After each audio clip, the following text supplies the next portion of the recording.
नमस्कार, NB news में आपका स्वागत है। मैं हूं देवेंद्र कुशवाहा। रुख करते हैं खबरों की तरफ।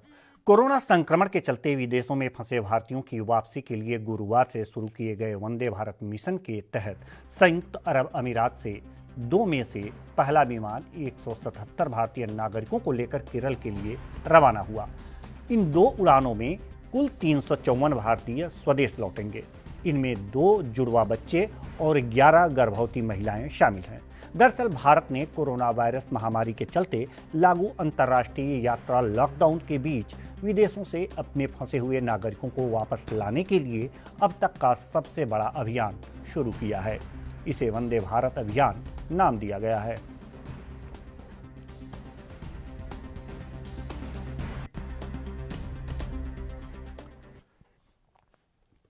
जम्मू कश्मीर में आतंकियों के खिलाफ कार्रवाई और तेज कर दी गई है। सुरक्षा बलों ने डोडा से हिजबुल आतंकी को गिरफ्तार किया है। उसके पास से पिस्टल और वायरलेस सेट की बरामदगी भी हुई है।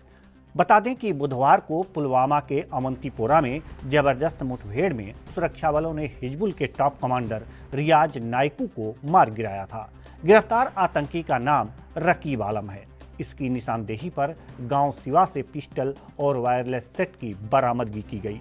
जम्मू कश्मीर पुलिस का कहना है कि यह हिजबुल मुजाहिदीन के लिए सूचनाओं के प्रचार और प्रसार का काम करता था।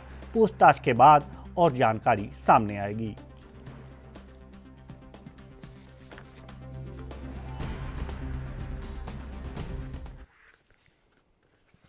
कोरोना संकट के बीच भी पाकिस्तान लगातार अपनी हरकतों से बाज नहीं आ रहा है। पाकिस्तानी सेना ने एक बार फिर जम्मू कश्मीर में सीज फायर का उल्लंघन किया।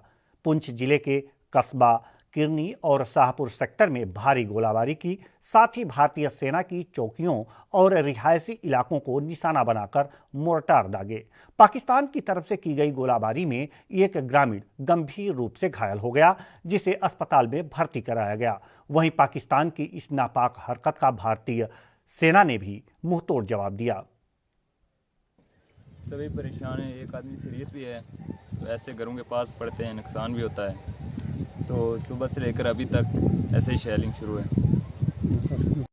तो लोग भी काफ़ी घबराए हैं। ना को पानी पे जा सकता है ना बाहर, तो ऐसे ही घरों में अंदर।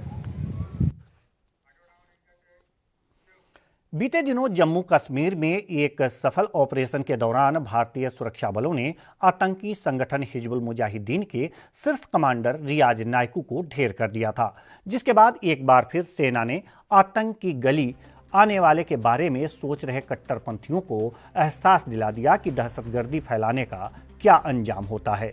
Chief of defence staff Bipin Rawat का भी यही कहना है कि सुरक्षा बलों की प्राथमिकता आतंकी नेतृत्व का खात्मा करना है, ताकि आतंकी संगठनों की भर्ती में कमी आ सके।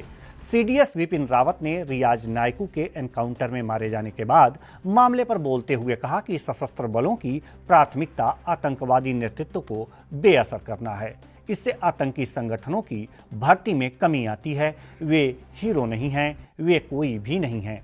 सीडीएस बिपिन रावत ने हिजबुल मुजाहिदीन प्रमुख रियाज नाइकू की हत्या के लिए सुरक्षा बलों और जम्मू कश्मीर पुलिस की प्रशंसा की।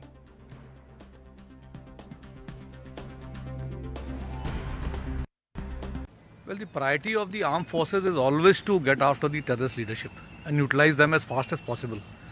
Because if you succeed in doing so, recruitment levels go down. They are not able to spread violence amongst the people, because it is the leadership which actually spreads all the violence and actually coerces the local population, young boys and girls, through misinformation, and then tries to encourage them to join population, more often than not through fear and coercion. So if you are able to eliminate leadership, we are quite hopeful that you will find that recruitment will come down and there will be lesser violence in the valley. This has always been the effort of the armed forces, and they will continue to do so. All security agencies will always try and attempt to eliminate leadership. So creating a more than life-size image of a terrorist or a leader is somehow which is actually propagating them into developing this kind of a Rambo kind of an image. I think the more we stay away from them and we actually highlight their negativities more, we will not then create this Ramboistic image about these people. They are nobody. They are just people who are spreading terrorism, creating mayhem, not allowing normalcy to return into the state. And that's all I have to say. I don't think we should give too much of weightage to any of these leaders. They are not heroes in any way in minds of the local population. The people are only being coerced to treat them as heroes because of the social media, and at times, sometimes they do get projected as such because of the various bites that the media keeps getting from time to time. Jammu Kashmir के हंदवाड़ा में आतंकी हमले में शहीद हुए जवान अनुज सूद के परिवार से मिलने के लिए आज हरियाणा के मुख्यमंत्री उनके निवास स्थान पर पहुंचे।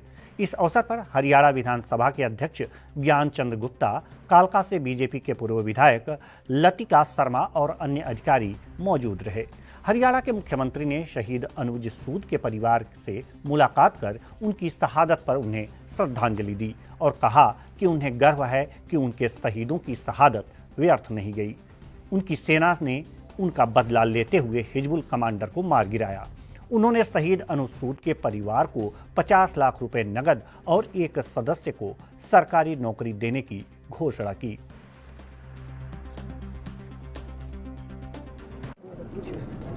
मेजर अनुज सूद जो आतंकवादियों से लड़ते हुए वीरगति को प्राप्त हुए, उनके ऊपर हमको गर्व है। देश पर शहीद होने वाले हमेशा अमर रहते हैं। इस प्रकार के बलिदानी इनकी व्यर्थ नहीं जाएगी, बल्कि आप देख रहे हैं कि इनके बलिदान होने के बाद पिछले 2 दिन में आतंकवादियों को हमारी सेनाएं, हमारी फौज खूब कड़ा एक प्रकार का मुकाबला करके उनको धराशायी कर दिया है। उनके कमांडर वो भी कल धराशायी हुए हैं। निश्चित रूप से ऐसी शहीदों के कारण से ही हम अपने देश के एक प्रकार से उसके गौरव को बनाए हुए हैं।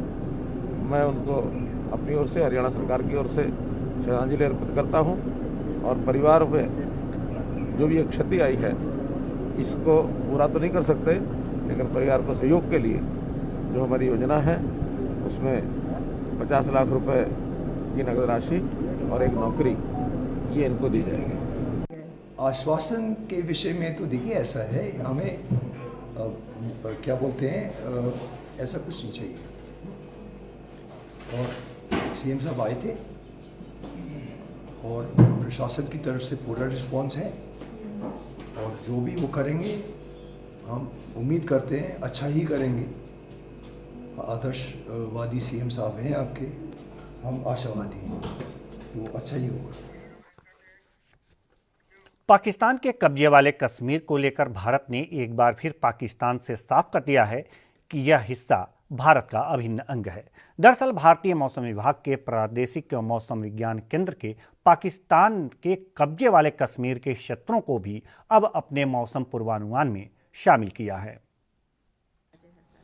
ये अचानक नहीं है, हम बहुत दिन पहले से ही, आप हमारा नेशनल वेदर बुलेटिन देखेंगे कि हम जो इंडिया का जो टेरिटरी है, entire Jammu and Kashmir Ladakh area, इसके लिए हम पूर्वानुमान दे रहे हैं और जानकारी दे रहे हैं वेदर का। और इसमें हम गिलगित, बल्टिस्तान, मुजफ्फराबाद एरिया जो है उसमें हम मेंशन कर रहे हैं। वो रीजनल सेंटर जो हमारा यहाँ है वो इसको मेंशन नहीं कर रहे थे, वो लास्ट 2 डेज वो भी मेंशन कर रहे हैं। एक्चुअली सर सवाल इसलिए भी उठ रहे हैं क्योंकि ये पाक ऑक्यूपाइड कश्मीर का हिस्सा है, इसलिए भी बहुत सारे सवाल उठ रहे हैं इसको लेकर। देखिए, जो इंडिया मेट्रोलॉजिकल डिपार्टमेंट जो है वो एक रीजनल स्पेशलाइज्ड मेट्रोलॉजिकल सेंटर है और ये पूरा एंटायर रीजन का वेदर के बारे में गाइडेंस बुलेटिन भी जारी करता है हर दिन। 2016 से हम एक सीवियर वेदर फोरकास्ट प्रोजेक्ट के अंदर पूरा सभी कंट्रीज को भी हम सीवियर वेदर के बारे में, यानी हेवी रेनफॉल, विंड्स वगैरह के बारे में हम डेली नेक्स्ट 5 डेज में क्या क्या होगा इसके बारे में जानकारी भी देते हैं। और जैसे हमारा अभी लद्दाख एक अलग से यूनियन टेरिटरी हो गया, सो लद्दाख के बीच में जितना एरिया है वो सभी एरिया का हम जानकारी दे रहे हैं। लेकिन सर अगर गिलगित देश में कोविड-19 प्रसार पर अखिल भारतीय आयुर्विज्ञान संस्थान एम्स के निदेशक रणदीप गुलेरिया ने बड़ा बयान दिया है। गुलेरिया ने कहा है कि देश में जून और जुलाई के महीने में कोरोना वायरस का संक्रमण अपने उच्च स्तर पर पहुंच सकता है। डॉक्टर गुलेरिया ने कहा कि मॉडलिंग डाटा के अनुसार कोरोना वायरस से संक्रमण की संख्या में जिस तरह से इजाफा हो रहा है, उसके हिसाब से जून और जुलाई महीने में यह महामारी अपने उच्च शिखर पर पहुंच सकती है। गुलेरिया ने आगे कहा कि इस महामारी के फैलने में कई और कारक भी हैं और इसका कितना असर होगा इसके बारे में समय आने पर ही पता चल पाएगा। देश में कोरोना वायरस का संक्रमण फैलने से रोकने के लिए केंद्र सरकार और राज्य सरकारें लगातार उपाय कर रही हैं। महामारी पर अंकुश लगाने के लिए सोशल डिस्टेंसिंग पर जोर दिया गया है।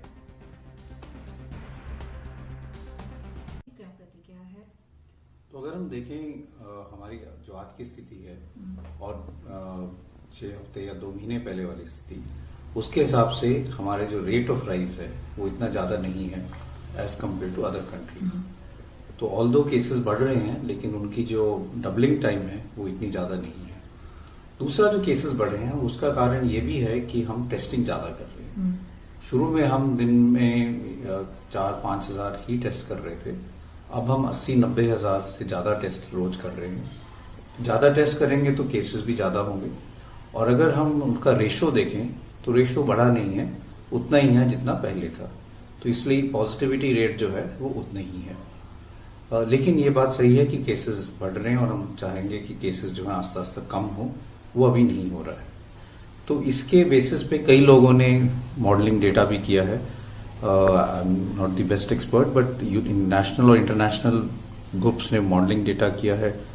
वेरिंग की अभी केसेस अगर बढ़ते रहे तो हो सकता है कि हम मई के एंड में जून, जुलाई या अगस्त तक कभी भी केसेस और बढ़ के पीक हो सकता है। ये भी बात हो सकती है कि अगर हम एग्रेसिवली काम करें, सब लोग मिलके हॉटस्पॉट्स को फोकस करें, सिटीजन और लोग जो हैं वो अपनी तरफ से रिस्पॉन्सिबिलिटी समझें, तो केसेस आस्ता आस्ता खुद कम होने लगे और हमारी पीक इतनी हो ही ना, और या तो हमारी पीक जो है वो कम होना अपने आप ही शुरू हो जाए और एक हमारा पीक जो हम कहते हैं वो ज़्यादातर ना हो।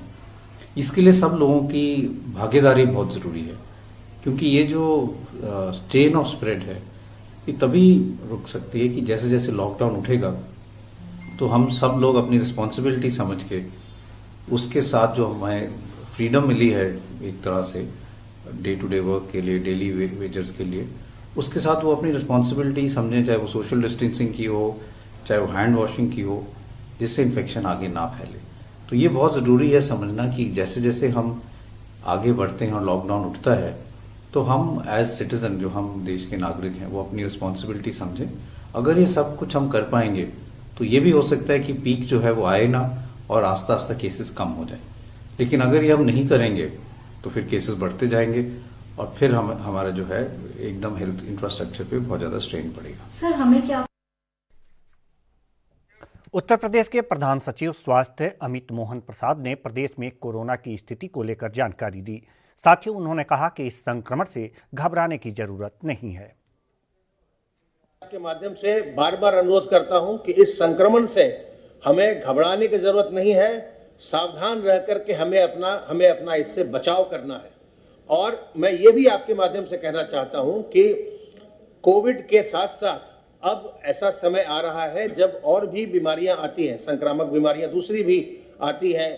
जब मच्छर के कारण से मलेरिया, चिकनगुनिया, डेंगू इत्यादि होता है, और भी चीजें आती हैं, उनकी भी तैयारी हमको करना जरूरी है। इसलिए जो बाकी के चिकित्सालय हैं निजी सेक्टर के, उनसे मेरा अनुरोध है कि वो जो नॉन कोविड केयर है उसमें अपना पूरा योगदान दें और बिना किसी भय के योगदान दें। किसी भी चिकित्सालय के मस्तिष्क में यह भय नहीं होना चाहिए कि अगर वो कोई चिकित्सा सुविधा प्रदान कर रहे हैं तो उनके खिलाफ कोई कार्रवाई की जाएगी। ऐसा बिल्कुल नहीं है। अगर वो सावधानी के साथ, जो उन्होंने प्रशिक्षण प्राप्त कर लिया है, सावधानी के साथ अगर वो चिकित्सा सुविधा लोगों को उपलब्ध करा रहे हैं तो ये उनके लिए, उनके द्वारा समाज के लिए एक बड़ा भारी योगदान है। और इस संक्रमण के समय में जब लोग बाग केवल कोविड नहीं बल्कि नॉन कोविड की समस्याओं, बीमारियों से भी लोग परेशान हैं, ऐसे में उनको आगे आना चाहिए और उनको लोगों को चिकित्सकीय सुविधा उपलब्ध करानी चाहिए और बिना किसी भय के अंत में मैं आपके माध्यम से एक बार फिर से लोगों को जागरूक करना चाहूंगा कि आप हमारे हेल्पलाइन नंबर 1800 180 5145 पर फोन करके कोविड के बारे में भी आप जानकारी प्राप्त कर सकते हैं, और अगर आपको कोई आप में लक्षण है तो आप इसकी निःशुल्क जांच करवाइए और निःशुल्क चिकित्सा करवाइए। और अगर आप कोई नॉन कोविड के बारे में भी आपको जानकारी प्राप्त करना चाहते हैं तो इस नंबर पर फोन करिए 1800 180 5145। आपको हमारे ऑपरेटर जो चिकित्सक हैं हमारे पैनल पर, उनसे वो कनेक्ट कर देंगे। आप घर बैठे चिकित्सकीय परामर्श प्राप्त कर सकेंगे। गुजरात में बढ़ते कोरोना संक्रमण को लेकर प्रशासन सख्त नजर आ रहा है। डीजीपी शिवानंद झा ने आज प्रेस कॉन्फ्रेंस कर पुलिस की ओर से की गई कार्रवाई के बारे में जानकारी दी। जब तक लॉकडाउन अमल में है तब तक पुलिस के द्वारा निरंतर ड्रोन, सीसीटीवी और एएनपीआर के माध्यम से नजर रखी जा रही है। राज्य में कल ड्रोन की मदद से कुल 157 गुना दर्ज किए गए हैं। अब तक ऐसे कुल 11,512 गुना दाखिल हुए हैं ऐसे, और उनमें कुल 21,612 लोगों को हिरासत में लिया गया है। सीसीटीवी फुटेज के आधार पर कल कुल 71 गुना दर्ज करके 74 लोगों को गिरफ्तार किया गया है। अब तक ऐसे कुल 2,700 गुना संपूर्ण राज्य में दर्ज किए गए हैं। अब तक ऐसे गुना में कुल 3,821 लोगों को हिरासत में भी लिया गया है। सोशल मीडिया मॉनिटरिंग के आधार पर गलत खबर या अफवाह के 18 गुना दर्ज किए गए हैं। अब तक ऐसे 6,086 गुना में कुल 1,423 लोगों को हिरासत में लिया गया है। कल सोशल मीडिया द्वारा अफवाह फैलाने पर पुलिस के द्वारा 19 अकाउंट बंद किए गए हैं। अभी तक कुल 647 अकाउंट पुलिस के द्वारा बंद किए जा चुके हैं। कल एएनपीआर एनालिसिस के द्वारा 44 गुना और आज तक कुल 1,157 गुना दर्ज किए गए हैं। वीडियोग्राफर द्वारा किए गए शूटिंग के आधार पर 142 गुना और आज तक ऐसे कुल 2,682 गुना दर्ज किए गए हैं। देश में कोरोना वायरस के संकट से निपटने के लिए लॉकडाउन जारी है। लॉकडाउन के चलते कई गतिविधियों पर ब्रेक लगा हुआ है। लॉकडाउन के कारण जेईई एडवांस की परीक्षा भी नहीं हो पाई। वहीं अब 23 अगस्त को जेईई एडवांस की परीक्षा करवाए जाने की घोषणा की गई है। केंद्रीय मानव संसाधन विकास मंत्री रमेश पोखरियाल निशंक ने इसकी घोषणा की। उन्होंने कहा कि जेईई एडवांस एग्जाम 23 अगस्त को करवाया जाएगा।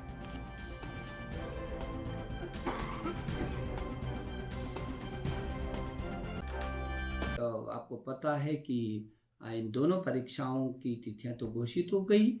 जेईई मेन जो परीक्षा है वो 18 जुलाई से और 23 जुलाई तक सुनिश्चित की गई, जबकि आपको मालूम है कि नीट की परीक्षा 26 जुलाई को सुनिश्चित हुई है।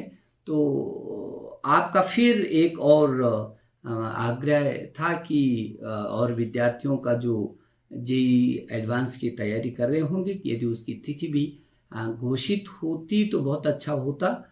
हालांकि काफ़ी विलम्ब से था और मैंने पहले भी कहा था कि अगस्त में होगी, लेकिन तो भी आपकी बहुत उत्सुकता थी कि वो तिथि भी घोषित होती तो अच्छा था। तो ये सुनिश्चित किया गया है कि ये 23 अगस्त को ये जेईई एडवांस की परीक्षा सुनिश्चित होगी। मुझे आशा है, भरोसा है कि आप सभी लोग बहुत मस्ती के साथ पढ़ रहे होंगे और जो तिथियां घोषित हुई हैं इन तिथियों की आप अपनी तैयारियां कर रहे होंगे। कोविड-19 की इस महामारी के दौरान हर कोई अपने ढंग से समाज सेवा करने में जुटा है। जरूरतमंदों को जहां समाज सेवी संस्थाओं के साथ साथ सरकारें जरूरत का सामान राशन मुहैया करवाने में जुटी हैं, वहीं अमृतसर की एक समाज सेवी संस्था जय हो क्लब ने आज जरूरतमंदों को मुफ्त रसोई गैस उपलब्ध करवाने का भी काम किया। अमृतसर में इस क्लब के सदस्यों ने एजेंसी से गैस मंगवाई और मुफ्त में जरूरतमंदों के गैस सिलेंडर को भरकर उनकी मदद करने का काम किया। बता दें कि जब से पंजाब में कर्फ्यू लगा है तब से ये क्लब लगातार जरूरतमंदों की मदद करने का काम कर रहा है। अब तक 12,000 के आसपास लोगों को राशन और अन्य सामान भी ये क्लब उपलब्ध करवा चुका है।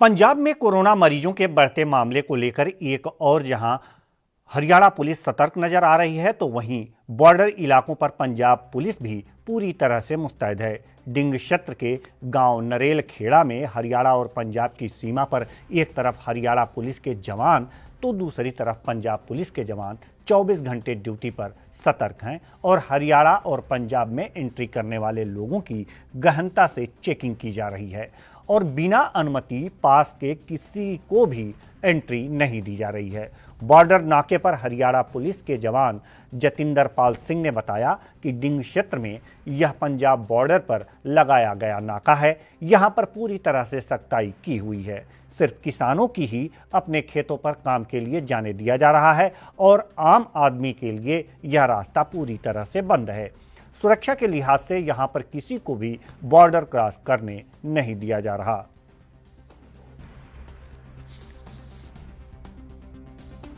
नाका नरेल खेड़ा जी, बालातरान अफसरान के हुक्म के अनुसार ये कोरोना महामारी के तहत कोई ऐसा व्हीकल रोड पे ना चले जो मतलब महामारी आगे और फैल सके।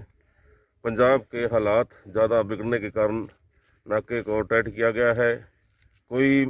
कोई भी साधन हरियाणा में एंट्री नहीं करने दी जा रही, कैसा भी साधन चाहे हो जी, ताकि आगे महामारी ये को रोका जा सके, हरियाणा में ना ज़्यादा केस बने और लोग सुख शांति से रह सके। ਇਹ ਜਿਹੜਾ ਨਾਕਾ ਹੈ ਬਾਰਡਰ ਤੇ ਲੱਗਾ ਹੈ ਆਪਣਾ ਪਿੰਡ ਸੰਘਾ ਤੋਂ ਜਿਹੜਾ ਡਿੰਗ ਰੋਡ ਨੂੰ ਜਾਂਦਾ ਰਸਤਾ ਉਹਦੇ ਵਿਚਕਾਰ ਲੱਗਾ ਹੈ ਜੀ ਇਹ ਨਾਕਾ। ਜਿਹੜੇ ਵੀ ਇਹ ਨਾਕੇ ਦੇ ਸਾਡੇ ਮਾਨਯੋਗ ਐਸਐਸਪੀ ਸਾਹਿਬ ਡਾਕਟਰ ਨਰਿੰਦਰ ਭਾਰਗਵ ਜੀ ਦੇ ਹੁਕਮ ਮੁਤਾਬਕ ਅਤੇ ਉਪ ਕਪਤਾਨ police sub division Sarugarh Sanjeev Goyal ji ਦੇ ਹੁਕਮ ਮੁਤਾਬਕ ਲੱਗੇ ਨੇ ਜੀ। ਇਹ ਜਿਹੜੇ ਨਾਕੇ ਲੱਗਣੇ ਸਾਡੇ ਇੰਟਰਸਟੇਟ ਇਹਨਾਂ ਦੇ ਵਿੱਚੋਂ ਜਿਹੜਾ ਹਰਿਆਣੇ ਦੇ ਵਿੱਚੋਂ ਕੋਈ ਵੀ ਬੰਦਾ ਪੰਜਾਬ ਦੇ ਵਿੱਚ ਐਂਟਰ ਨਹੀਂ ਹੋ ਸਕਦਾ ਜੀ ਤੇ ਜਿਹੜਾ ਪੰਜਾਬ ਦਾ ਬੰਦਾ ਉਹ ਬਾਹਰ ਨਹੀਂ ਜਾ ਸਕਦਾ ਜੀ। ਸਾਡੇ ਜਿਹੜੇ ਇੰਟਰਸਟੇਟ ਟੋਟਲ ਨਾਕੇ ਲੱਗੇ ਨੇ ਜੀ ਇਹਨਾਂ ਦੇ ਵਿੱਚ ਇੱਕ ਸਰਸਾ ਤੋਂ ਜਿਹੜਾ ਸਰਦੂਲਗੜ੍ਹ ਤੋਂ ਸਰਸਾ ਰੋਡ ਹੈ ਉਹ ਝੰਡਾ ਖੁਰਦ ਰੋਡ ਤੇ ਇੱਕ ਨਾਕਾ ਹੈ ਜੀ। ਉਹ ਉੱਥੇ ਸਾਡੇ ਮੈਡੀਕਲ ਟੀਮ ਬੈਠੀ ਨੇ ਜੀ ਤੇ ਜਿੰਨੇ ਵੀ ਪੰਜਾਬ ਦੇ ਵਿੱਚ ਐਂਟਰ ਹੋਣਾ ਹੈ ਪ੍ਰੋਪਰ ਜਿੰਦੇ ਕੋਲ ਪਾਸ ਨੇ ਜੀ ਜਾਂ ਕੋਈ ਵੀ ਗੱਡੀਆਂ ਨੇ ਕਿਸੇ ਵੀ ਤਰ੍ਹਾਂ ਦੀਆਂ ਉਹ ਸਾਰੀਆਂ ਗੱਡੀਆਂ ਛੋਟਾ ਜਿਹੜਾ ਝੰਡਾ ਖੁਰਦ ਨਾਕਾ ਹੈ ਜੀ ਉੱਥੋਂ ਪੰਜਾਬ ਦੇ ਵਿੱਚ ਐਂਟਰ ਕਰਦੀਆਂ ਨੇ ਜੀ। ਇੱਕ ਜਿਹੜਾ ਰਤੀਏ ਤੋਂ ਬਲਾਡਾ ਰੋਡ ਹੈ ਜੀ ਲੱਖੀ ਵਾਲਾ ਬਾਰਡਰ ਇੱਕ ਉਹ ਖੁੱਲ੍ਹਾ ਹੈ ਜੀ। खबरें और भी हैं, रुकते हैं छोटे से ब्रेक के लिए।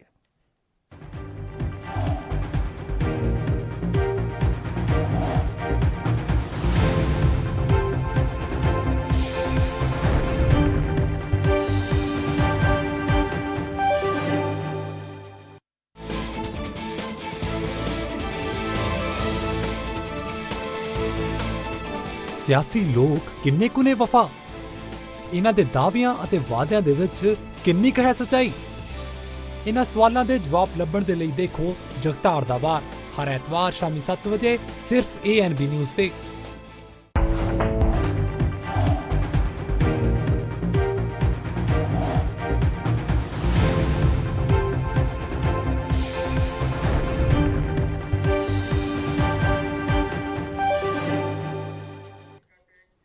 ब्रेक के बाद स्वागत है आपका।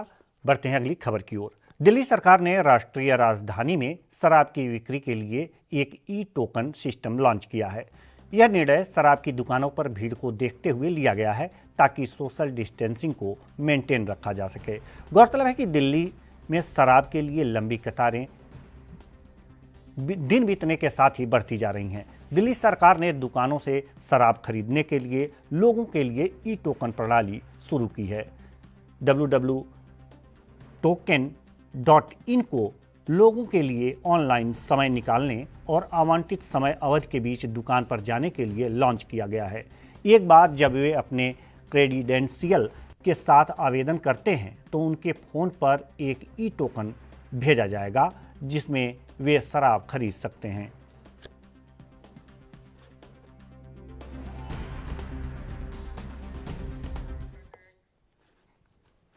राजस्थान में कोरोना की वजह से हालात खराब होते जा रहे हैं। सबसे ज्यादा जयपुर और जोधपुर प्रभावित है। जयपुर में जहां संक्रमितों की संख्या 1007 है तो जोधपुर में आंकड़ा 881 पर पहुंच गया है। बढ़ते कोरोना महामारी के चलते जोधपुर में किए गए होम क्वारंटाइन लोगों के घरों का आज अचानक दौरा किया गया और पड़ोसियों से बातचीत की और उनकी मदद और घर से बाहर नहीं निकलने के निर्देश भी दिए। जोधपुर जिला कलेक्टर प्रकाश पुरोहित ने आज दोपहर अचानक कोरोना के संदिग्ध व्यक्तियों को होम क्वारंटीन में रहने वाले लोगों के घरों का निरीक्षण किया।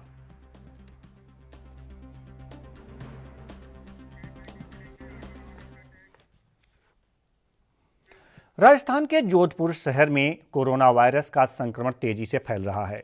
कोरोना का संक्रमण कैसे फैल रहा है यह तो अभी तक पता नहीं चला, लेकिन दूध वाले, सब्जी वाले भी संक्रमण की चपेट में आ रहे हैं। जरूरत की चीजें लोगों तक पहुंचाने का काम करने में दूध वाले भी संक्रमित हो रहे हैं। जोधपुर के एक दूध बेचने वाले ने जुगाड़ के तरीके से मिल्क गन तैयार की है जिससे संक्रमण से बचा जा सकता है। देश के प्रधानमंत्री नरेंद्र मोदी ने सोशल डिस्टेंसिंग को लेकर 2 गज दूरी की बात कहते हुए कोरोना वायरस से बचाव का सही रास्ता बताया। उसी को देखते हुए जोधपुर के एक दूध बेचने वाले ने 2 गज दूरी तक की एक जुगाड़ मिल्क गन बनाई है। इसके जरिए जो भी व्यक्ति दूध खरीदने आता है उसको उसी गन के जरिए ही दूध दिया जाता है। ये सर सोशल डिस्टेंसिंग के लिए ये मैंने चीज़ बनाई है। जैसे कि हम किसी के दूध देते हैं, किसी के पास नहीं आ सकते। ये लगाने से क्या होता है, कस्टमर भी हमारे कितना दूर रहते हैं और इसके बीच में ये गैप आ जाता है। यहाँ से हम दूध डालेंगे, कस्टमर कितना दूर से दूध लेगा, ना हमारे संपर्क में आएगा ना हम उनके संपर्क में। तो आपका नाम? चंद्रमा में ऐसी कशिश है कि जब भी उस पर निगाह जाती है तो कुछ पलों के लिए लोग सब कुछ भूलकर बस उसी की सुंदरता को ही निहारने लगते हैं। मगर साल के कुछ दिनों में यह धरती के सबसे नज़दीक की कक्षा से गुजरने की वजह से हर माह को दिखने वाला चंद्रमा की तुलना में ज़्यादा बड़ा, चमकीला और ज़्यादा खूबसूरत दिखाई देता है। सुपर मून के दीवानों के लिए आज भी रात ऐसा ही नज़ारा लेकर आई है। बेहद बड़े दिख रहे चंद्रमा ने अपनी पूरी रोशनी बिखेरी। यह साल 2020 का आखिरी सुपर मून भी है, लेकिन माफ़ी चाहेंगे, भारत में इस सुपर फ्लावर मून को नहीं देख पाए क्योंकि भारतीय समयानुसार यह सुपर फ्लावर मून शाम 4:15 दिखाई दिया था, लेकिन भारत में इस समय रोशनी होने के कारण इसे नहीं देखा जा सका। तो यह सुपर मून जिसकी तस्वीरें आप अपनी टीवी स्क्रीन पर देख रहे हैं, यह इंडिया में तो नहीं देखा जा सका क्योंकि 4:15 पर यह सुपर मून दिखाई दिया था और उस समय भारत में रोशनी होती थी। लेकिन यह सुपर मून जहां भी दिखा आपके टीवी स्क्रीन पर यह दिखाई दे रहा है। इसकी सुंदरता, वास्तव में चंद्रमा की सुंदरता का बखान होता रहता है। कई गीत और गाने भी बने हैं और गाए भी जाते हैं चंद्रमा की सुंदरता को लेकर। उनमें भी यह एक अलग तरह की सुंदरता देखने को मिलती है जो मन को मोह लेती है।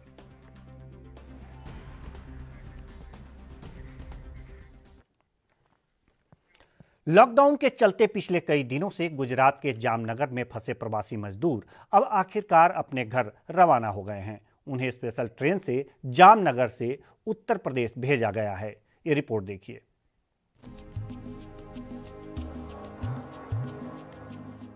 देश पिछले 45 दिनों से बंद है। इस दौरान देश में अगर किसी वर्ग पर इसका सबसे ज्यादा असर पड़ा है तो वो है मजदूर पर। पिछले कई दिनों से दूसरे राज्यों में फंसे मजदूर वापस घर जाने के लिए सरकार से अपील कर रहे थे, जिसके बाद केंद्र सरकार ने इन मजदूरों की व्यथा को देखते हुए स्पेशल ट्रेनें चलाई, जिसके जरिए इन मजदूरों को उनके घर पहुंचाया जा रहा है। इसी कड़ी में गुजरात के जामनगर से 1200 प्रवासी मजदूरों को लेकर एक विशेष ट्रेन उत्तर प्रदेश के गाजीपुर रवाना हुई। उन्हें घर भेजने से पहले स्वास्थ्य विभाग की ओर से उनके स्वास्थ्य की जांच की गई। इस मौके पर जिला कलेक्टर रविशंकर ने बताया कि सोशल डिस्टेंसिंग का पालन करते हुए सभी मजदूरों को ट्रेन के जरिए भेजा गया है। ट्रेन में सभी यात्रियों को मास्क पहनना अनिवार्य होगा और उन्हें ट्रेन में पानी और भोजन उपलब्ध करवाया जाएगा। इस मौके पर जामनगर की सांसद पूनम बेन मादाम भी मौजूद रहीं। अभी यहाँ से ट्रेन जाएगी और कल स्पेशल ट्रेन एक बिहार के लिए भी और फिर से कल रात को एक यूपी के लिए और एक विशेष व्यवस्था की गई है। और हमारा जो ज़िला प्रशासन है उसके द्वारा भी जो हमारे सारे श्रमिक हैं जो यहाँ से निकलेंगे उनके लिए एक स्पेशल व्यवस्था, उनकी सुरक्षा को ध्यान में रखते हुए कि कहीं, क्योंकि ये नॉन स्टॉप ट्रेन होगी तो कहीं उनका उतरने का कोई प्रावधान नहीं है, क्योंकि संक्रमण का रिस्क बढ़ जाता है उससे। तो ये बात को ध्यान में रखते हुए उनको एक स्पेशल किट भी दिया गया है जिसमें पीने के पानी की बॉटल्स के साथ साथ खाने का सामान भी यहाँ तक, जहाँ तक वो अपने घर तक ना पहुँच जाए तब तक दिया गया है। तो हमारे कलेक्टर श्री के साथ और एसपी, अन्य हमारे प्रशासन के सभी प्रतिनिधियों के साथ आज ये व्यवस्था को देखने के लिए यहाँ मैं रेलवे स्टेशन पे उपस्थित हूँ। तो माननीय प्रधानमंत्री जी ने ये सुंदर व्यवस्था हमारे इतने बड़े देश में हर जगह अन्य राज्यों के लोग कहीं ना कहीं हमेशा रहते हैं, उनको अपने घर पहुंचाने की जो सुंदर व्यवस्था की है, तो मैं अपने माननीय प्रधानमंत्री जी, हमारे रेल मंत्री जी का खास जामनगर से ये सुविधा उपलब्ध कराने के लिए आभार व्यक्त करती हूँ। वहीं दूसरी तरफ घर जा रहे मजदूरों से जब हमने बात की तो वो काफी खुश दिखाई दिए और सरकार का धन्यवाद करते दिखाई दिए। ये उत्तर प्रदेश का रहने वाला हूँ, कुशीनगर डिस्ट्रिक्ट का। मैं गुजरात में काम करता हूँ और यहाँ पे जामनगर में काम करता था। अभी लॉकडाउन से हमको बहुत बड़ी परेशानी हो रही थी, जिससे हमारे प्रशासन द्वारा हम लोगों को घर भेजने का पूरा व्यवस्था किया है और खाने का सामग्री भी मिला है। इससे मैं बहुत खुश हूँ और इसके लिए बहुत बहुत धन्यवाद।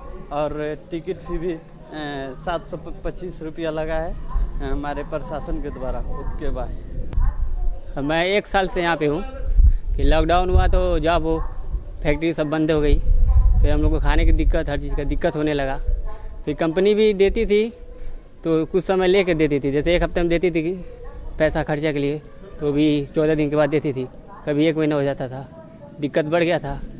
फिर हम लोग नंबर 1 मिला व्हाट्सएप पे हम लोग के डीएम सर का, तो बोले थे 300-400 लोग भेगा हो जाओ, वो इकट्ठा होके जो भी दिक्कत है मुझे बता दो। तो हम लोग बताएं, फिर ये हम लोग का सुनवाई हुआ।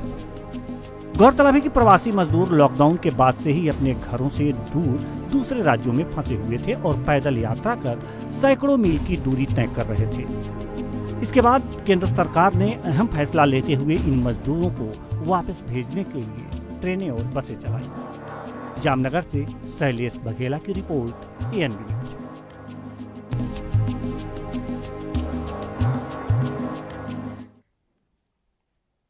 मुंबई के सायन अस्पताल में कोरोना मरीजों के साथ एक बड़ी लापरवाही सामने आई है। यहां इमरजेंसी वार्ड में उन मरीजों को रखा गया है जो मरीज जो हैं कोरोना से संक्रमित होकर मर चुके हैं। रुकते हैं छोटे से ब्रेक के लिए।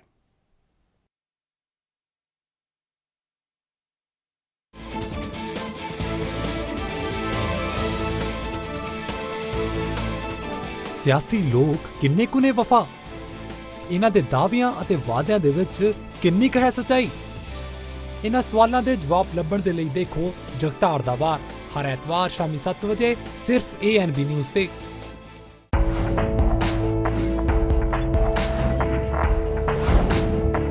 कम ब्रेक और ज्यादा खबरों के साथ देखिए ANB news in channel number पर।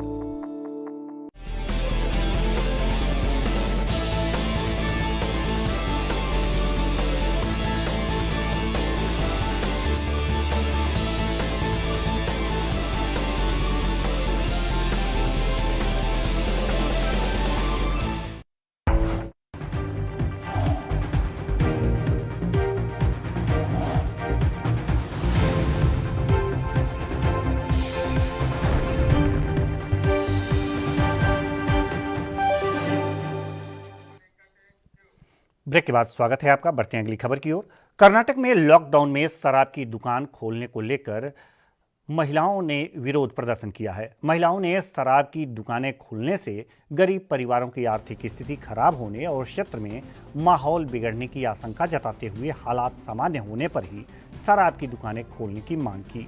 लॉकडाउन में छूट मिलने पर शराब की दुकानें खुलने के बीच क्षेत्र की महिलाएं विरोध में उतर आई हैं।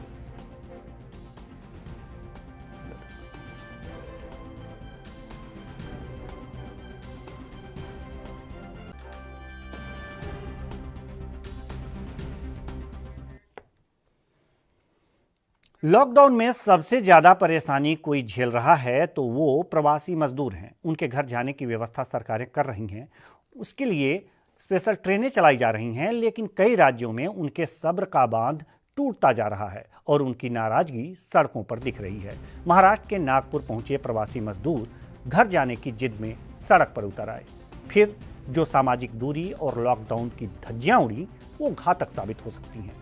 छत्तीसगढ़ के रहने वाले इन मजदूरों का आरोप है कि उनके राशन खाना नहीं मिल रहा, कोई काम नहीं, ऐसे में उन्हें घर जाना है।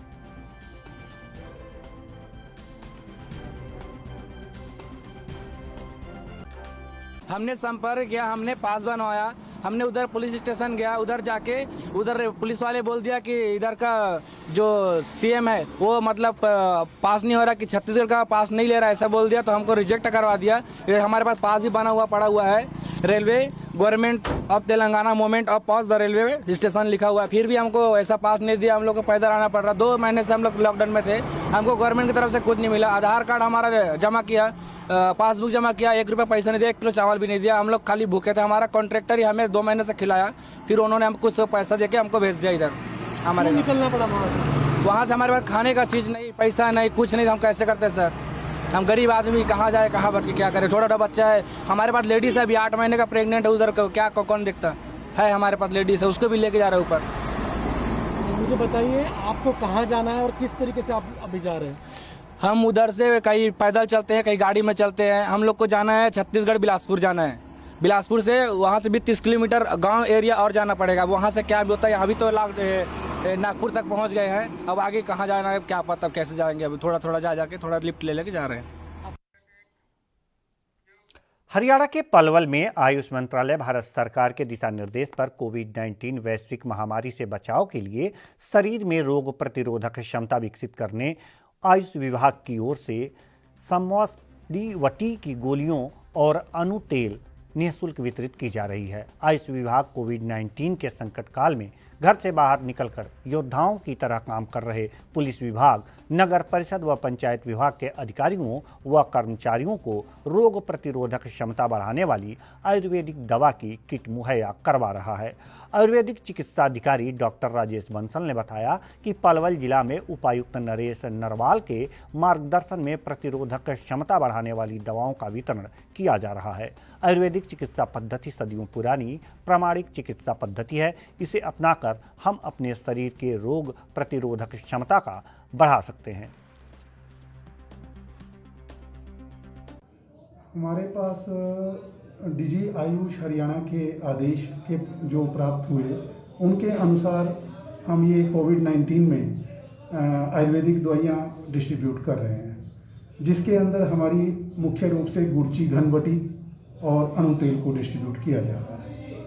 हमने 1 मई और 2 मई को 3 डिस्ट्रिक्ट ऑफिस कवर किए।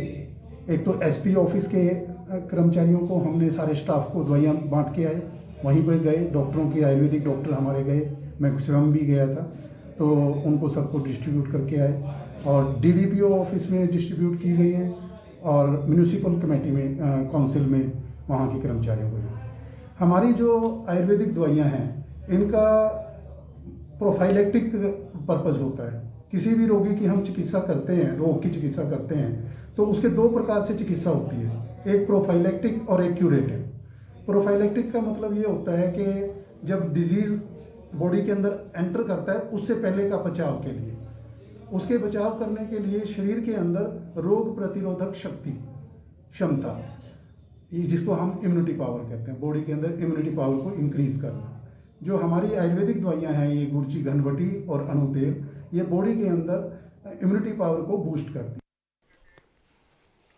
हरियाणा के पलवल में नागरिक अस्पताल में झगड़े के मामले में अपना इलाज करवाने आए युवकों और उनके साथियों ने अस्पताल में जमकर बवाल किया और कोरोना योद्धाओं के साथ झगड़ा कर एक पुरुष स्टाफ नर्स पर धारदार हथियार से गंभीर रूप से उसे घायल कर दिया। स्टाफ नर्स को लहलुहान अवस्था में देख जब दो सुरक्षा कर्मियों ने उसे बचाने का प्रयास किया तो हमलावरों ने उनके साथ भी जमकर मारपीट की। वारदात को अंजाम देने के बाद सभी आरोपी मौके से फरार हो गए। सूचना मिलते ही शहर थाना पुलिस मौके पर पहुंची। पुलिस ने मामले में घायल स्टाफ नर्स की शिकायत पर 2 नामजद सहित अन्य के खिलाफ विभिन्न धाराओं में केस दर्ज कर जांच शुरू कर दी है। उसी दौरान दूसरी पार्टी ने अपना MLR कराने की जिद की, उसको मना किया, सोशल डिस्टेंस के लिए उसको अलग अलग किया। गुस्सा होकर के उन्होंने हमारे कर्मचारी को चाकू से वार किया है। उसकी हालत गंभीर है, उसका इलाज चल रहा है। पुलिस को बुलाया है, SP साहब को फ़ोन किया था और अभी पुलिस अपने हिसाब से कार्रवाई कर रही है। उन्होंने आश्वासन भी दिया है कि जल्दी उनको पकड़ के सलाखों के पीछे किया जाएगा और जो भी आज के उसमें इमरजेंसी में जो कार्रवाई बनती है उसके हिसाब से कार्रवाई की जाएगी। सर जिस तरह ये एक्चुअली ये हुआ है कि करीब शाम को पेशेंट दो पेशेंट आए थे, उनके चोटें लगी हुई थी मेडिकल करवाने, तो उनका हम इलाज कर रहे थे। तो उसके दौरान ही वो काफ़ी एग्रेसिव मोड में थे, गाली गलौज कर रहे थे, लेकिन हमने उनको भाई आपका इलाज करवाओ, MLR करवाओ, जो भी बनता ट्रीटमेंट आपका वो आप करवाओ। और इसी बीच वो उनको ये भी बताया भी कोरोना की वजह से आप एक पर्टिकुलर डिस्टेंस बनाए रखिएगा, लेकिन वो हमारी कोई बात को सुन नहीं रहे थे। अनसुनी करते हुए हमारे साथ बहस की। मेरे साथ जो स्टाफ ऑन ड्यूटी था उनके साथ भी बदतमीजी की, लेकिन फिर भी मैंने उनको रिक्वेस्ट करते हुए स्पेसिफाई करते हुए चलो उनको आगे भेज दिया। लेकिन तत्काल थोड़ी देर बाद ही अप्रोक्सीमेट 5 या 7 मिनट बाद ही उनके साथ के 15-20 लड़के यहीं कैजुअलिटी में आके तो मेरे साथ स्टाफ काम करता है और वह सिक्योरिटी गार्ड, उनके साथ उन्होंने काफ़ी झगड़ा किया, जिसमें मेरे एक मेल स्टाफ नर्स जो है, 2 सिक्योरिटी गार्ड्स हैं और एक स्वीपर है, उनको काफ़ी चोटें हुई और उनका इलाज जारी।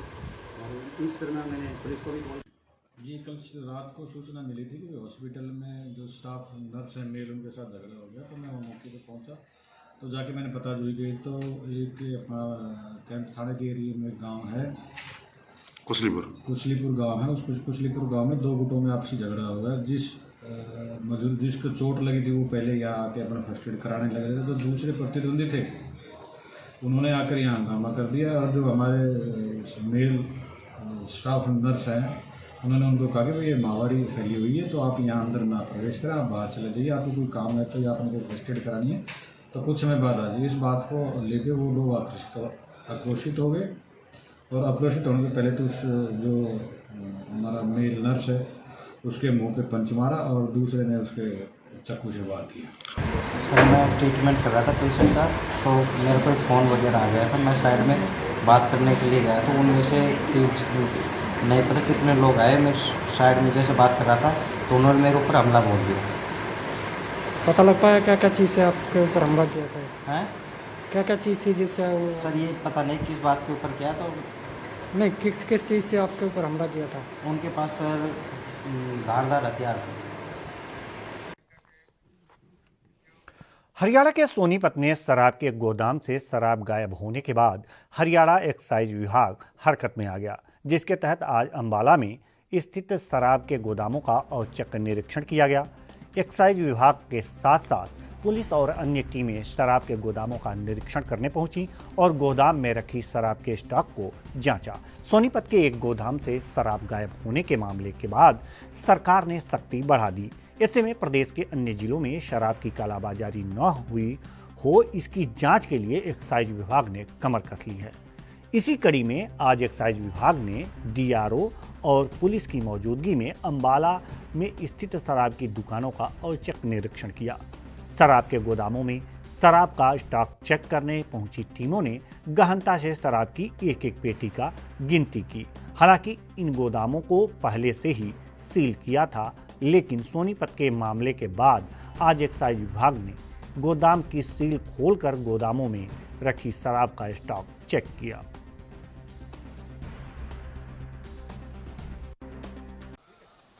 आज 7 मई को हमने अम्बाला के जो L1 लाइसेंस होल्डर्स हैं उनके गोडाउन्स का औचक निरीक्षण किया है। आदेश कल सीएम साहब ने वीसी में कहा था कि इन गोडाउन का जो स्टॉक है उसको चेक किया जाए।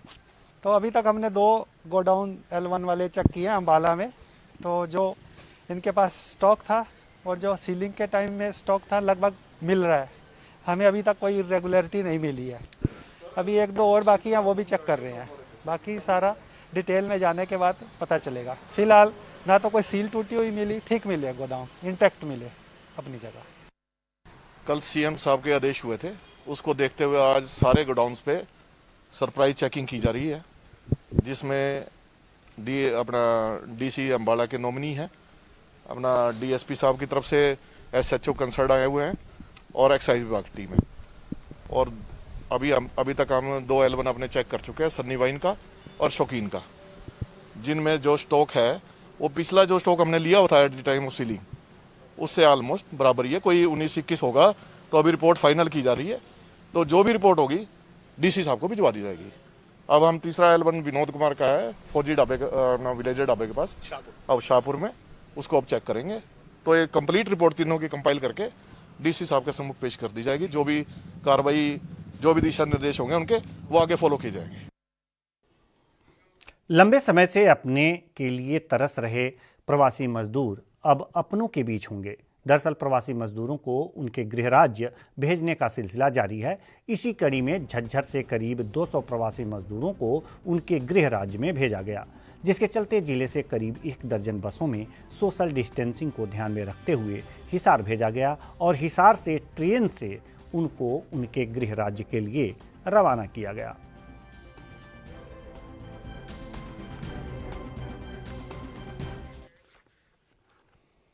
हिमाचल में हमीरपुर के भोटा चैरिटेबल अस्पताल में 6 कोरोना संक्रमित मरीजों का सफल इलाज होने के बाद मरीजों ने अपने अनुभव साझा करते हुए तैनात डॉक्टर्स और सहयोगी स्टाफ को सलाम कर आभार व्यक्त किया। मेडिकल कॉलेज हमीरपुर को पहुंचे ईमेल के माध्यम से मरीजों ने अस्पताल प्रबंधन को भी सराहा है। यह संदेश कोविड-19 अस्पताल सेकेंडरी आइसोलेशन सुविधा स्थल घोषित RCH भोटा में उपचारित 6 कोरोना संक्रमित व्यक्तियों की ओर से भेजा गया है। ईमेल मैसेज RD धीमान स्वास्थ्य सचिव Shimla, doctor Ajay Gupta director health service Shimla, principal medical college Hamirpur को प्रेषित किया गया है। Superintendent of doctor Anil Verma ने बताया कि प्रदेश सरकार को प्रेषित यह संदेश यहां कॉलेज प्रशासन को भी व्हाट्सएप और ईमेल के माध्यम से प्राप्त हुआ है। उन्होंने सभी डॉक्टर्स और सहायक स्टाफ का बेहतर कार्य करने तथा जिला प्रशासन का निरंतर सहयोग के लिए आभार जताया। पेशेंट एक्चुअली जो पेशेंट हमने ऊना ट्रांसफ़र की है, तो उनकी तरफ से एक ईमेल हमारे हेल्थ सेक्रेटरी सर को, प्रिंसिपल सर को, joint secretary health, director NHM और हमारे निदेशक महोदय, इन सब को उन्होंने मेल भेजी है कि हमको जो सेवाएं भोटा हॉस्पिटल में मिली है हम संतुष्ट हैं और सभी मरीजों को हर जगह ऐसी सुविधाएं मिलनी चाहिए। तो हमने कोशिश की है कि ICMR की गाइडलाइंस के हिसाब से, जो भी है गवर्नमेंट की गाइडलाइंस के हिसाब से, तो हमने कोशिश की है कि सारी सेवाएं उनको उपलब्ध कराएं। उन्होंने बोला है कि हमारा जो स्टाफ है, जो doctors, nursing staff, supporting staff, security वाले, वो निसंकोच उनसे आराम से, जैसे पेशेंट होते हैं उनसे पूरी समस्याएं पूछते थे। कोई ऐसा ये नहीं था कि किसी तरह का भेदभाव हो कोई, या कोई कि डर के मारे, मतलब हमारा जो स्टाफ पूरा बिना डर के पूरा प्रॉपर PPE किट में उनकी सेवा में 24 घंटे लगा। और उसका हम तो बोलते ही हैं कि हमारी सेवाएं अच्छी है, जब पेशेंट बोलता है तो हमें और अच्छा लगता है कि भाई।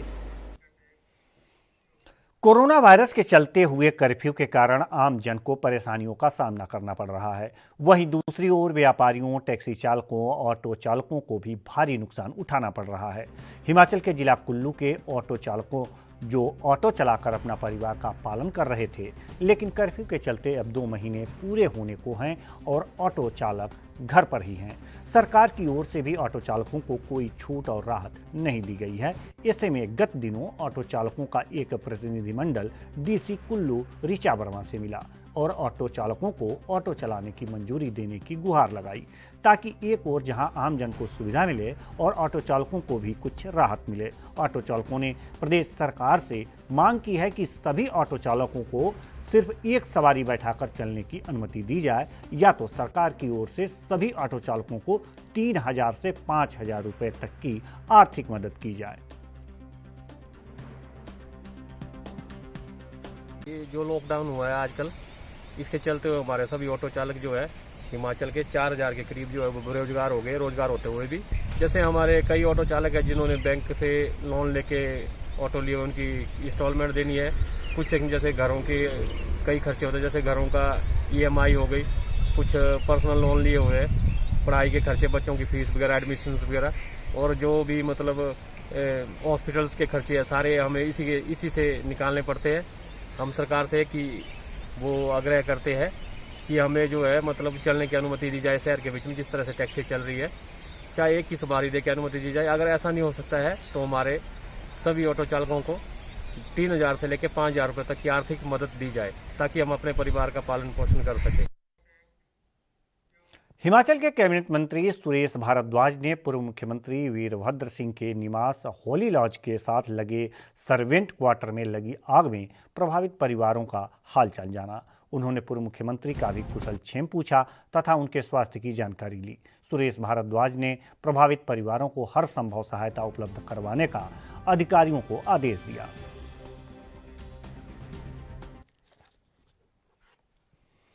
महामारी कोरोना से आम लोगों की ही नहीं बल्कि बड़ी तादाद में डॉक्टर भी इस वायरस का शिकार हो रहे हैं, जिसको लेकर प्रशासन भी गंभीर दिख रहा है। इसके चलते आज मेडिकल टीम ने यूपी में बुलंदशहर के खुर्जा में डॉक्टरों के ठिकानों पर ताबड़तोड़ छापेमारी की।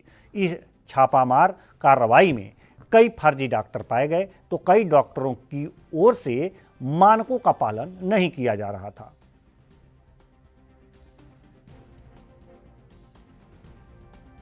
मेडिकल टीम द्वारा आज मैम कार्रवाई की गई है नगर में। किस तरह की कार्रवाई की गई है, कितनी जगह ये कार्रवाई हुई है? ये आज जो है 5 जगह हमने कार्रवाई की है और ये अभी 3 दिन से चल रही है, जिसमें आज 5 जगह जहाँ पे की गई है उनमें ये देखा गया है कि वो लोगों के पास रजिस्ट्रेशन सर्टिफिकेट है या नहीं है, बायोमेडिकल वेस्ट मैनेजमेंट का पूरा प्रॉपर वो ध्यान रख रहे हैं या नहीं रख रहे हैं, इन्फेक्शन प्रिवेंशन के लिए ध्यान रख रहे हैं नहीं रख रहे हैं, सोशल डिस्टेंसिंग का ध्यान रख रहे हैं नहीं रख रहे हैं। इन सभी को मद्देनजर रखते हुए कार्रवाई की गई थी, जिसके अंदर हमने 2 अभी सील कर दिए हैं। एक को सील करने के लिए क्योंकि वो घर के अंदर क्लिनिक चला रही थी तो वो हम घर सील नहीं कर सकते हैं किसी का, इसलिए उसको हमने चेतावनी देते हुए बोला है कि वो 2 दिन के अंदर हमें सारी ला के दे दे। अगर वो नहीं लाती है अपना जितना भी रजिस्ट्रेशन सर्टिफिकेट वगैरह है और डॉक्टर नहीं उपस्थित होता है तो उसके खिलाफ FIR करा दी जाएगी। लॉकडाउन के दौरान लोगों को घर में रहने के निर्देश दिए गए हैं, लेकिन लोग घर से बाहर निकलने के लिए नए नए हथकंडे अपना रहे हैं। उत्तर प्रदेश के सहारनपुर में पुलिस ने चेकिंग के दौरान नीली बत्ती लगी गाड़ी को रोका और बेवजह निकलने पर चालान काट दिया। दरअसल SP सिटी विनीत भटनागर सदर बाजार क्षेत्र के कोर्ट रोड पर चेकिंग कर रहे थे। उस वक्त उन्होंने ऑल्टो कार को रोका जिस पर नीली बत्ती लगी हुई थी और उत्तर प्रदेश लिखा हुआ था। SP सिटी ने बताया कि गाड़ी चला रहे युवक से घर से निकलने की वजह जानी गई तो उसने धीमी जुबान में गाड़ी को ज्वाइंट डायरेक्टर बताया। एक बार फिर पूछने पर जब गाड़ी में सवार लोग सही जवाब नहीं दे पाए तब उनका चालान काट दिया गया। देखिए, लोग बाग लॉकडाउन का उल्लंघन करने के लिए तरह तरह के हथकंडे अपना रहे हैं। पुलिस इस बात के लिए कटिबद्ध है कि लोगों को बिना आवश्यक कार्य के उनको रोड पर निकलने से हतोत्साहित किया जाए। उनको पूरी तरह से जागरूकता के लिए बताया भी गया, लेकिन उसके बावजूद भी कुछ लोग अपना कोई SPO लिखकर, कोई पुलिस लिखकर अपने वाहन के ऊपर, कोई नगर निगम का कर्मचारी स्वयं को बताकर इस तरीके से अपने गाँव घर को छोड़कर रोड पर निकल रहे हैं। ये बिल्कुल गलत है, इसमें कठोर कार्रवाई की जाएगी। जैसा आप लोगों ने अभी देखा, एक वाहन पर उत्तर प्रदेश सरकार लिख रखा था, उसके अंदर एक नीली बत्ती रखी हुई थी, तो ऐसे लोगों को हतोत्साहित किया जा रहा है। आपके माध्यम से मैं सबको जागरूक करना चाहूँगा या आगाह करना चाहूँगा कि ऐसी गतिविधि से बचें। लॉकडाउन आप सबके निकट सहयोग से ही पॉसिबल है। सिर्फ पुलिस अगर करेगी तो उसको सख्ती करनी पड़ेगी, ये किसी के भी हित में नहीं है। तो आप सबसे आह्वान है कि आप जो है इस प्रकार का अपना नेम ड्रॉपिंग का जो कार्य है वो न करें बिल्कुल। उत्तर प्रदेश के जालौन में नगर पालिका अध्यक्ष का ठेकेदार से कमीशन मांगते हुए ऑडियो सोशल मीडिया पर वायरल हो रहा है। ऑडियो में नगर पालिका अध्यक्ष ठेकेदार से काम के एवज में पैसों की मांग कर रहे हैं। वहीं इसको लेकर कांग्रेस नेता ऑडियो के उच्चाधिकारियों से जांच कराकर ऐसे भ्रष्टाचारियों को कटघरे में खड़ा करने की बात कह रहे हैं। आज एक नगर पालिका अध्यक्ष है, जो क्या नाम है उनका, जो एक ऑडियो वायरल हुआ है, आपने भी बताया है कि इस तरह का ऑडियो है, भ्रष्टाचार में लूट डूबा हुआ है, क्या है? कई दिनों से एक ऑडियो वायरल हो रहा था जिसमें नगर पालिका अध्यक्ष अनिल बहुगुणा जी ठेकेदार से कमीशन मांग रहे थे कि पुराना हिसाब कर दीजिएगा तब आपकी चेक कटेगी। मैं आपको बताऊं, ये 14वें वित्त का पैसा है। इसका एक नियम होता है कि मार्च तक चेक कट जानी चाहिए। आज ठेकेदार बड़ा परेशान है। नगर पालिका में ना तो कोई वो सेंट्राइज हुआ है, ना नगर पालिका में नालियों की सफाई हुई है, नगर पालिका में फॉगिंग मशीनें नहीं, सर्दियां पूरी निकल गई, लकड़ियां नहीं जलवाई गई हैं। बड़ा भ्रष्टाचार है नगर पालिका में।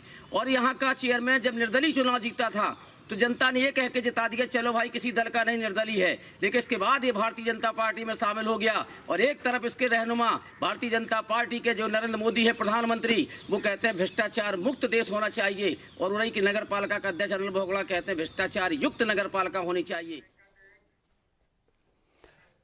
तो इस बुलेटिन में बस इतना ही। हमें दीजिए इजाजत। नमस्कार।